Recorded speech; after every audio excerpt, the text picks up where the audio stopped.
Hello, everyone, and welcome to Ministry Mondays with Meg. I'm Meg. I am Reverend Meg Biddle, and I currently serve as the National Coordinator for Ministry Life and what's historically been known as the ABPS, the profile system. I am absolutely thrilled today to have my guest, Reverend Dr. Marcia Patton, who has, like I told her before when we were chatting before, like a little bit of like fangirl here because she's pretty amazing in my opinion. So she's the executive minister emerita of Evergreen Association of ABC churches. She's written one book all by herself, The Intentionally Inclusive Together at the Table for Ministry. And then she's co-authored at least Together at the Table, let's see, Sacred Decisions, Consensus of Faith Communities, and When the Spirit Moves, which was co-authored with the late Riley Walker. So, Dr. Marcia, thank you so much for being with us today. I really appreciate it. I'm sure everybody else does. So for those who don't know you, I know I just rattled off part of probably what you were going to say, but for those who don't know you, why don't you tell everybody a little bit more about who you are, what you do, and we'll go from there. So since I left being executive minister of Evergreen Association, I'm officially retired, but not from life, just from that position, which allows me to do whatever I want to do. That's part of what contributed to, during COVID, Nora Percival and I writing the book, Sacred Decisions, Consensus in Faith Communities. And the other things that occupy my time is I'm actually a member at the moment of two churches. One, so that I can be their treasurer because they're sort of a new church start and needed somebody to fulfill that role and do that work. And then I'm really a member of New Beginnings Christian Fellowship and do what I can there. And then and I squeeze every moment I can into quilting and being with people who are quilting and doing that kind of thing. I'm not married, but I am a member of a family that has 6 siblings. Our parents have passed away in the last 10 years, but we've got a commitment to getting together once a year, and that requires a bit of coordination and work and fun. They're all in the Eastern time zone, and I live in the Western time zone. I was going to say, because you grew up in Pennsylvania, out where I'm at, right? Yeah. And actually, when I was reading her bio, I realized a few weeks ago I went and preached at Hatboro. And they're just a lovely, lovely community. I love those guys. That was so much fun. Well, it is so much different, I know, from when I spent my first year and a half out of my first go at seminary at Hatboro Baptist Church. Oh, that was your very first year. Excuse me. You're at Hatboro. No, that was prior to my return to seminary. 4 years there. I'm sorry. I immediately went to First Baptist Church, Somerville, New Jersey. But even Hatboro has changed a bit in the over 30 years since I've left. We hope churches will change a little bit at least, but some haven't. Some still are stuck in the 1950s, but that's another story for another day. So even though you're retired, but not retired from life, which is great and wonderful, I want to say I'm glad you wrote the book on consensus. The second church I served was ABC and Presbyterian. Oh my. It was not a good fit for me personally. Robert's Rules of Order and I would have loved to have have this Robert's Rules of Order is helpful in a lot of ways, but it's really designed to get to majority rule. Mhm. And the biggest problem, I think, with it is that when you're addressing a problem, what you do is put a solution on the table. In consensus, there's no reason to put a solution on the table first. You can have a good and open discussion about the issue, and you may find that the issue wasn't what you thought it was when you begin dialogue. So therefore, any conclusion you make, any solution you come to will be different. And that's really one of the biggest differences, is that Robert's Rules of Order is just to keep everything so that people will treat each other reasonably, and you've got this whole complicated way to make sure that you're kept there. I would agree that in consensus, the facilitator, moderator, clerk, whomever is the person in charge, depending on whose language you're using. Norrin and I used this, what we hoped was a fairly neutral word of facilitator. That way, any faith community could put their word in place of it. So in Baptist circles, it would be moderator. Has a lot more power because they don't have these list of rules that, okay. But we recommend that you have at least some guideline principles that everybody goes by. The group can develop them, or you can adopt somebody else's rules. We suggest respect communication guidelines from Eric Law Kaleidoscope Institute, but you need something, right? And you need somebody who's really able to recognize who in the room needs to speak and who in the room has spoken and who in the, because that's not all listed by some kind of rules. So if you've got a lousy facilitator, you can have a lousy experience with consensus. Yeah. But if you've got a good one, you can have blessed experiences with it.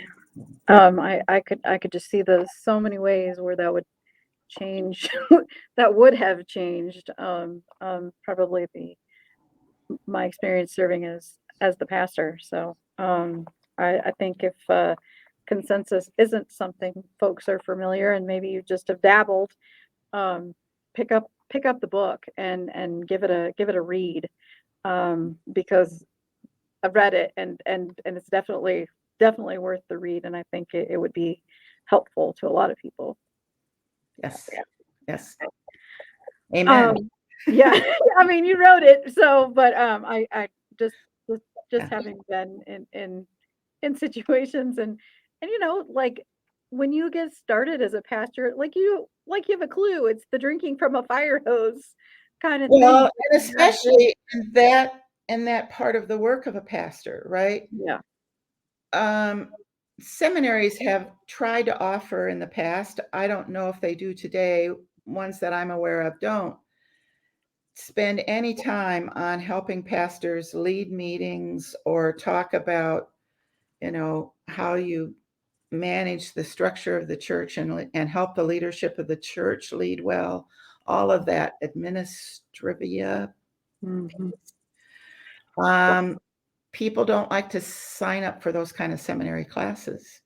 And because they don't sign up for them, they end up not being offered when, after people get out of seminary, they go, oh, what do I do about this? Right. Right. I mean, we had a class on baptism. We had a class on the Eucharist. Nope, nothing on how do I do this. And then you're they're looking at you at the first meeting like you've got the degree, right? You're go fix it. Yeah, that's, yeah. Yeah, yeah, Yeah. yeah. Yeah. it- Those would be helpful, or maybe somebody needs to do them for those still in ministry. Um, I want to make sure that I get to like this intentionally inclusive. Um, because one, you are going to the mission summit, right? The biennial. Yeah. Yes. Okay. So, for those. I'll be at the Evergreen booth if you can't find me someplace else. Okay, and we're also gonna steal you and Katie Choi Wong and have a girls chat on stage before you guys do book signings. So those watching and listening, you'll have a chance to meet Marcia if you've not ever met her. One, where have you been? And two, come meet her. But intentionally inclusive, and I was giving her praise and thanks for having, one, written this book, and two, all the work that you have done um, to make a difference in this denomination. Really, I mean, it, I I didn't go to an ABC seminary, but I had to take the classes like everybody else did before ordination and all that. And I'm just gonna say none of this came up. Um, none of this came up in ABC history. Um, and, but the longer I've worked at ABHMS, the more I've heard stories from people who were affected by these decisions that were made, and they're hard. I mean, that's a hard to go. This is the denomination where I've served as pastor, and then to hear the pain from another person who has been, their church was disfellowshipped, and is just, I mean, what do you even say? So so what was this like when you created a new region, basically? Well, and I would say, yes, we did. And I think part of the reason you don't hear it even yet in Baptist history and polity class is it's really still being written. The history and results are still being written because people are still struggling with some of the issues. But around the year 2000, whether American Baptist churches acknowledged it or not, we became a denomination that had no ethnic majority, which put us in a different place than most any other denomination in the United States.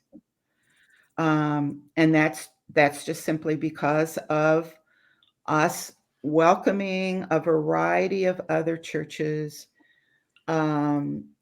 and peoples and everything. It really is in our DNA, really, to do that kind of welcoming. But even though when you looked at the membership of our churches, we had no ethnic majority, when you looked at our governance and how we were being run, it didn't look that way at all. Mm-hmm. Now, to give credit to ABHMS and ABC USA in general, and to a certain extent our other ministry partners, MMBB and International Ministries, people tried to be inclusive.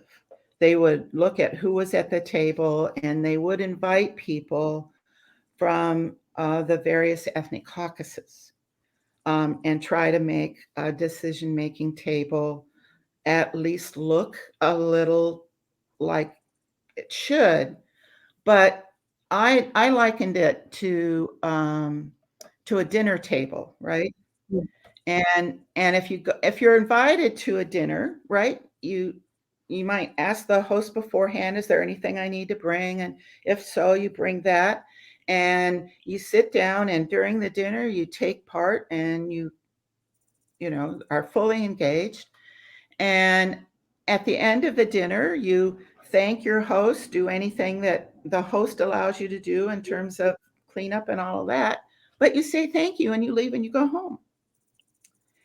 And I think that's how the non-Euro people that were part of the American Baptist Fellowship, for the most part, responded to these invitations to be a part of whatever they were invited to, right?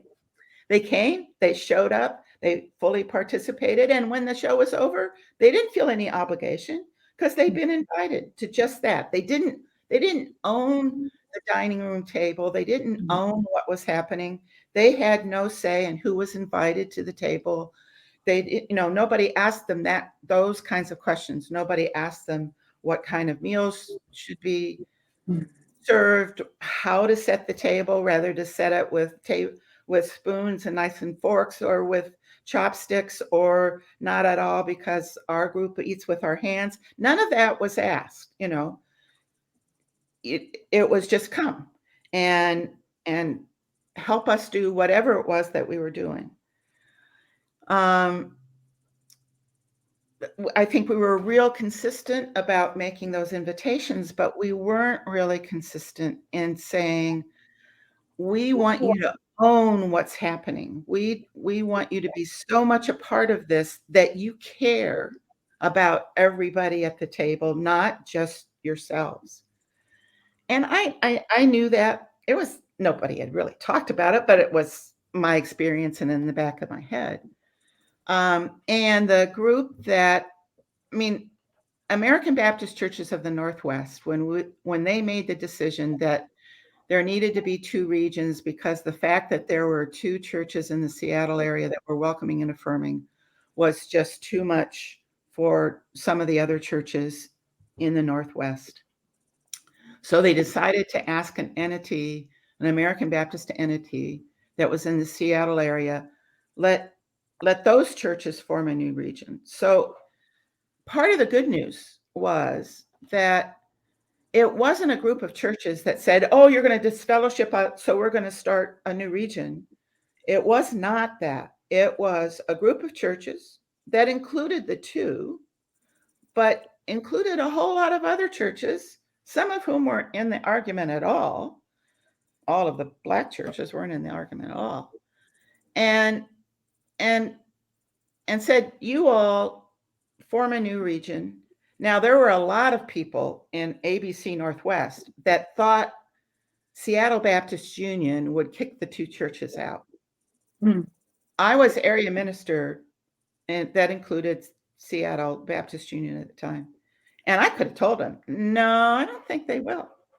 I said, there's much fewer churches in Seattle Baptist Union whose energy to make those two churches toe some kind of line that they're not going to toe, than you think there is. It's not the majority of churches. And even if you brought in all the people, it's not the majority of people that are going to force churches to do that. Well, one, nobody believed that I knew my churches well enough that I could say that. That was just because they didn't think I did my job. But I did, and I could tell them that. And in fact, Seattle Baptist Union did have a meeting where they could have stopped the new region if they wanted to. And I was sorry for it, because it forced people to take a vote that was really kind of unnecessary. But the new region won that particular vote. And it was, so as that whole process got started, the General Executive Council decided that they needed to have a way that a new region could come into the ABC, because there hadn't been such a thing. So they said, well, we need to have a process. And one of the things that we needed was a bunch of stuff that what was known as the new region at the time didn't even have.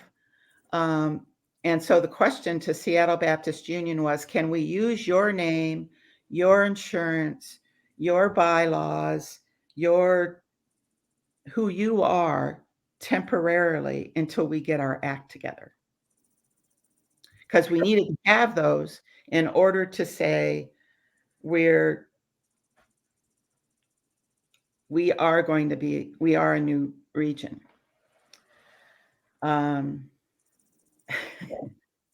It's one of those backstories to the whole story, right? That you never hear. And so there was this very controversial meeting that ended up to be even more controversial than it needed to be, because there was a very conservative interim white guy who was pastor of Chinese Baptist Church. And he got Chinese Baptist Church to show up in several, with quite a few more people than they probably otherwise would have shown up with. And then he tried to tell them how they would vote, which didn't hold well with some people in Chinese Baptist Church. Like, it wouldn't have held well with any church. Right. This guy wasn't a Baptist. He had no business being in the meeting, period, except for the fact that he was interim pastor at Chinese Baptist Church. So there was that controversy going on, as well as just the general controversy. And so just the process of getting to saying we are Evergreen, and then that revelation that happened in the vision committee, that we would organize not by geography, not by where our churches were physically located, but by ethnic caucuses. The only way I had to describe it is that God moved that vision committee. And I have nobody else. It wasn't an idea I had. It wasn't an idea of any individual member of that vision committee. It was God moving among us. And somebody said, when we were having the conversation, when the committee was having the conversation, because I facilitated the committee, and I did a good job of facilitating and allowed them to do the work. But when the conversation was happening, somebody said, well, could we do it by ethnic caucuses? And if I gave anything, it was, could things be done? And I said, we're Baptists. Right. You can do whatever you want. I mean, we're Baptists. There's nothing that says we can't. And everybody said it's worth a shot. It's worth at least trying. So, the experiment is still underway, but the experiment is working. And I've said to other regions, I said, part of the reason it worked so well and certainly got started so well is because we were starting with nothing on the table. It's not like we're changing something that has been in place for 100 years or 40 years or 50 years or something like that. I think it's a lot harder to change a system, because then people are a lot more aware of what they're giving up. The Euro Caucus, which wasn't even being called the Euro Caucus right until we made the decision to do this, did not count the cost of how they were moving to this shared power. Now, I would say most of them were saying, we're willing to try anything new. We're really tired. So that a secondary decision was doing consensus. But they'd been in the fight long enough. The Euro churches had been in the fight long enough of just this controversy of, are we going to be inclusive of the LGBTQ community or not? That they were willing to try anything just so that fight wouldn't be there. So they didn't sit and say, okay, we're going to give up, even though we're going to be the biggest contributor to the region, we're not going to demand more more representation because we were the purse strings. They just didn't do that. They didn't hesitate when they said if a church contributes, they get the same. It doesn't matter how much they contribute; they get the same number of delegates as any other church. I mean, contributing was, is on there, but they didn't say, you have to contribute X amount to get X amount of people to show up. So, at the moment in the ABC, if you're have a large number of members and contribute greatly to ABC USA, you can send a lot of people as delegates to the biennial. A small church that gives generously can have a few more than a small church that gives a little. But in the ABC USA, you don't even have to get 2 delegates to the biennial. And you have to give quite a bit to get more than 2 delegates to the biennial. Are we ever going to get to that place where we are really truly inclusive, the denomination? Well, it happens on lots of levels. Okay. It just happens on lots of levels. So I think the more, I'm not sure that our churches will ever get to the point of, still many of our churches are we only have 1 or 2 churches in Evergreen that I would say are ethnically inclusive. Okay. That is a lot of people from a lot of different ethnic groups attend the church and are fully part of their staff and what happens in the church.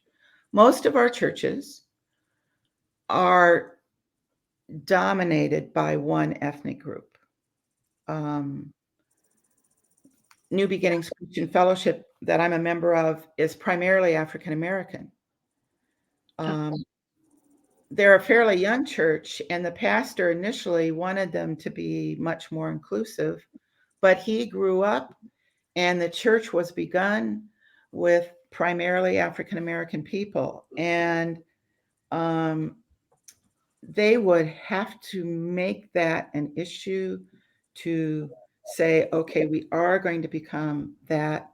And I think it would be very difficult for them today to do it. Not impossible, but very, very difficult. And I also think that when people look for a new church, they look for places where they will be comfortable. Mm-hmm. And until more of the people in the US are comfortable with being in a multicultural context, our local churches aren't going to be multicultural. Yeah. Now, there is a lot of people who are. There's people like me that would be, and a whole lot of other folks. Lakeshore is one of our, Lakeshore in Oakland is one of our multicultural churches. But not everybody is comfortable in that environment. Mm-hmm. We've got a lot of ethnic churches that are from the different tribal groups in Burma and Myanmar, and that each tribal group plants the church for their tribal group. It's not even okay. We're all from Myanmar, so we're gonna plant a church. We're Chin that speaks Mantu, so we're gonna plant. I'm learning all about this in church. I get together with the rest of the Chin people. Right, I have 3 colleagues in my Doctor of Ministry class from Myanmar, but all 3 from different places, and so it has been this eye-opening experience going, okay, wait, you're from Myanmar, but you're okay. We've got the one dialect that everybody's required to speak, but other than that, no, we're on all different. And you're going, oh, I mean, But on the other hand, our regions, Evergreen Association, provide places and opportunities yeah, to bring everybody together. And so one of the things that surprised me early on in Evergreen's ministry is how when a delegation from Evergreen went to the biennial that was held in Pasadena, there was like 50 or 60 Evergreen people there, right? From every one of our caucuses. And everybody was talking about Evergreen. And I realized, I said, usually people don't come to biennial conventions and talk about their regions. right. But people were. We were encouraging it, but they were glad to do it and glad to have discussions with people, all kinds of folks, right? And what ABC USA does and what regions do if they're doing their work well is bringing the opportunity to bring these different ethnic groups together. And if they should be a region like Maine that doesn't have very many other ethnic groups, then I would encourage them to go to ABC USA where they could meet these other people and have opportunity to interact with safe other people, right?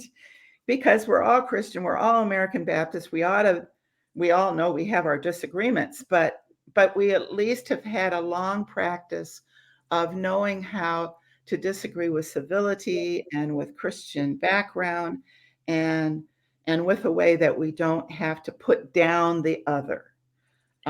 Whatever the other is, we should be enough in practice of it so we know how to put it down. But I think the more and more that American Baptist Churches USA, ABHMS that do the programming in the United States, do the programming, offer leaders from all different groups and ethnicities and whatever, the more that will spread and show, the more likely American Baptists will be leaders Hmm. in how to do diverse work. Prior to, I'll say Evergreen at this point, Yeah. even though ABHMS tried, I think Evergreen really showed how it could be done. And it will be interesting to see if ABHMS will adopt for their governance some way of including ethnic, making sure all ethnicities are heard in their governance, figuring out how to do their work so that those voices can be heard. Because when you put a token in place, if you have one Native American person on the staff, their voice is never going to be heard. Right. I agree. I mean, one of anything, right? When Mhm. there was only one woman, when there was only one African American, when there was only one whatever, it's a lot harder for that voice to be heard, Mhm. and sometimes never is. Yeah. Yeah. Yeah. I get that. I get that. You become come look at come meet our new female pastor, kind Right. of thing. And, you know, uh, uh, okay, why can't I just come meet our new pastor? Yes. Right. Um, Yeah. yeah, my gender happens to be female, but I'm a pastor. That's, Still the pastor. I'm still a Yeah. pastor. Um, I very much appreciate what you wrote in there, where you wrote Evergreen continues to learn how to be inclusive. But whatever has been and will be accomplished is by God's grace and wisdom guiding us. Um, I think that is a plea and a prayer for a lot of us who have done all that over and over. We're not those kind of Baptists, who've tried to stress that we're not those kind of of Baptist. Well, and I like the way one of Evergreen's pastors, now retired Tim Phillips, put it. He wouldn't say we're not those kind of Baptists. We'll say, you've heard of Martin Luther King Jr. He was a Baptist. I'm his kind of Baptist. Oh, I like that. It's good to find a positive way to put it. Yeah. Yeah. No, that's great. That's great. That's that's really great. I think I'm gonna use that. I think I'm gonna use that. Yeah, because why not? To have somebody that I'm that kind of Baptist. Yes, That and some of the churches he served were duly aligned with American Baptists. So yeah, yeah. that's fantastic. My camera has lost connection, but I hope my Okay. voice still is. Okay. So then we'll work on wrapping up then. So the joy question, that question that everybody gets. Um think about everything in your life and what brings you joy. The thing that brings me joy is primarily seeing people, especially when I'm teaching, I see it, but anytime I see somebody learn something new or embrace something new or have an aha in life is just gives me an extra joy to my heart. Mm. Uh, um, it's just wonderful. Um, uh, I remember once I enjoy kite flying, and once having a grandson and his grandmother teaching them to fly kites. And as much as I enjoy flying kites, it was more of a joy to see those two enjoying flying kites until the grandson lost hold of the Hmm. kite and he had to chase it down the beach. But that was fun too. Yeah, But yeah, truly, for somebody to come to an Evergreen meeting and say, "Oh, now I get it. Now I yeah, get what you're," yeah, because people don't understand in our efforts to be unified that we're okay with dividing up into these ethnic groups. But yeah, then when you see the groups coming together and even if the smallest group would say, well, we're not really in agreement with this, we're not ready to go there on this particular decision, and everybody says, okay, we'll wait. So yeah. yeah. So, I would encourage I'm people if back. they haven't. Oh, there you are. You're back.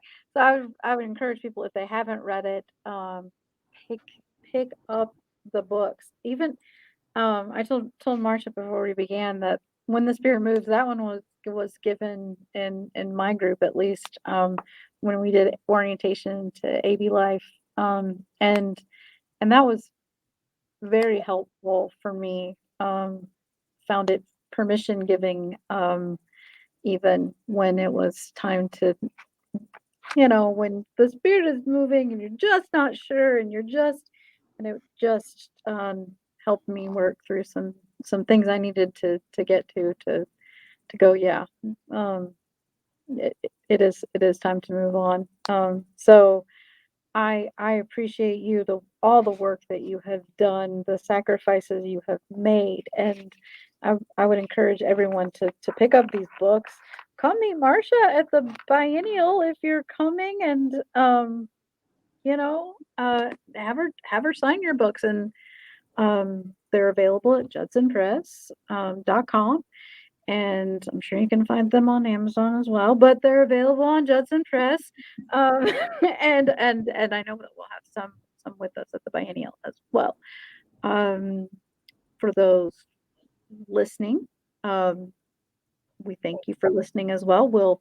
I will put up links in the show notes um, on Spotify and Apple, so that if you'd like to click on those and purchase Marcia's book, you know where you're going.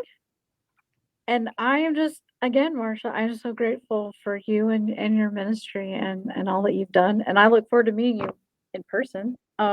Me too. I know. I'm like, it's kind of sad that I've been a pastor in ABC all my life, and I've never met you, at least that I'm certain of. Certainly heard of you, so I'm looking forward to that. And again, thank you so much for your ministry, and we thank everybody for watching and listening, and we'll see you all next time. Thank you for having me. My pleasure. My pleasure. Okay.